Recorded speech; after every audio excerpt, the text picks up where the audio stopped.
మీరెందబ్బా ఆనలు ఆనలు అంటారు? ఆనకాలంలో ఆనలు కొట్టకుంటే ఎండలు కొడతాయా? గమ్మతి కాకుంటే ఏ కాలంలో ఏం జరగాలనో గదే జరగాలి.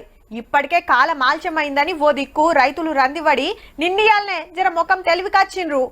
ఏ ఊర్లో చూసినా కోపులు నిండుతున్నాయి, చెర్లకు నీళ్ళు వస్తున్నాయి. సిటీలు ఉండేటోళ్ళకు ఆనలు అద్దేమో గాని తతి మొలకైతే బరాబర్ కావాలి. చూద్దాం పాండ్రి మరి పరిస్థితి ఏడెట్లున్నదో.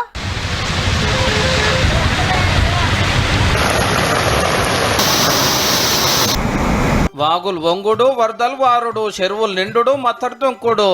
చాలా దిక్కులు ఇదే కథ. 2 రోజులు గెరివిచ్చి రాత్రి మల్లో మల్క దంచుడు దంచే వరకు ఏడసుడు నీళ్లే. కొన్ని ఊళ్ళకైతే తొవ్వలే బంద్ అయినాయి. గేట్లు గుంజి అట్రోకు ఎవరిని ఓనిస్తలేరు. కలెక్టర్లు, ఎస్పీలు అంతటా పరిస్థితి అరుచుకుంటున్నారు. ఆదిలాబాద్ వరదలో ఒక ఫ్యామిలీ చిక్కబడితే పోలీసులు తాళ్లు కట్టుకొని పోయి కాపాడిరు గిట్లా. ఇంకో తాన వాగుల లారీలు మునిగితే క్యాబిన్ మీద ఉన్న ఒకరిని తాళ్లతోటి బయటికి గుంజేసిండ్రు. ఉతాలున్న ఏరియాలలో ఇండ్లు మొత్తం మునిగినాయి. హైవే మీద వరద చేసే వరకు బండ్లు నడుపుడు కష్టమయ్యింది. వరదలో పంటలు మునిగినాయి ఆడాడ.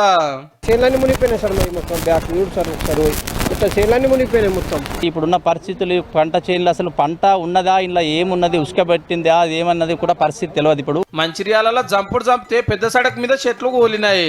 కాలనీలకు వరదలు వచ్చి తిప్పలయ్యింది. చాలా భారీ వర్షం పడుతుంది. తిమ్మని చీకటిగా మన ఏది మొగులు వచ్చేసింది. పాలమూల పామాపూర్ పెద్దవాగు వంగితే నీళ్ల నడుమ ధ్యానం చేస్తున్న శివయ్యను చూసుకుంటే చిన్నగా మురుసుడు కాదు భక్తులు.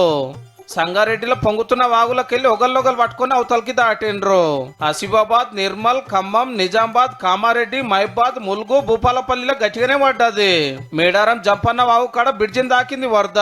కడమ జిల్లాలో ముత్యమద సేపు బడుడు గెరివిచ్చుడు. ఇక ప్రాజెక్టుల కాడిపోతే జూరాల, నాగార్జున సాగర్, సింగూరు, స్వర్ణ, కడెం, కిన్నరసాని, కోయిల్ సాగర్ గేట్లు ఎత్తితే గిట్లా కానొస్తున్నాయి.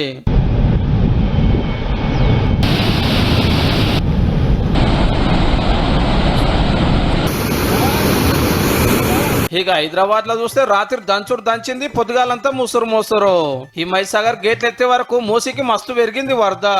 ఒడ్డుపోటున్న ఇండ్లు ఖాళీ చేపిస్తున్నారు. ఐతారం కూడా పెద్దానలే ఉన్నాయని 7 జిల్లాలకు రెడ్ అలర్ట్, 8 జిల్లాలకు ఆరెంజ్ అలర్ట్ చెప్పింది వాతావరణ శాఖ. ఆ రాష్ట్రం అంతటా కూడా చూసుకున్నట్లయితే భారీ నుంచి అతి భారీ వర్షాలు, అలాగే అత్యంత భారీ వర్షాలు కూడా చూడొచ్చు. ఆనల మీద ఆఫీసర్లతోటి మీటింగ్ పెట్టిండు సీఎం రేవంత్ రెడ్డి సారు. అందరు కూడా బయట తిరగాలి, ఏడేడ పబ్లిక్ కు తిప్పలుందో అరుచుకోవాలి. ముందే ఎన్డీఆర్ఎఫ్ టీములు దించాలి, ఉతాలు రుణాలను ఏరే జాగాలకు పంపాలని ఆర్డర్ వేసిండు.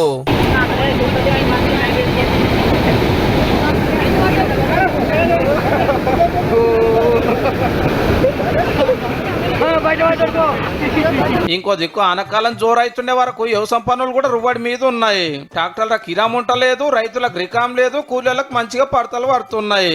వర్షాలు చాలా సంతోషం. ఈ 2-3 రోజుల నుంచి చాలా వర్షాలు బాగా పడుతున్నాయి సార్. చెరువులన్నీ నిండి మత్తడి వస్తున్నాయి. మంచిగా ఇట్లనే పడానంటే ఆనకాలానికే కాదు, యాసంగి పంటలకు కూడా నీళ్ళ తిప్పలు తప్పినట్టే.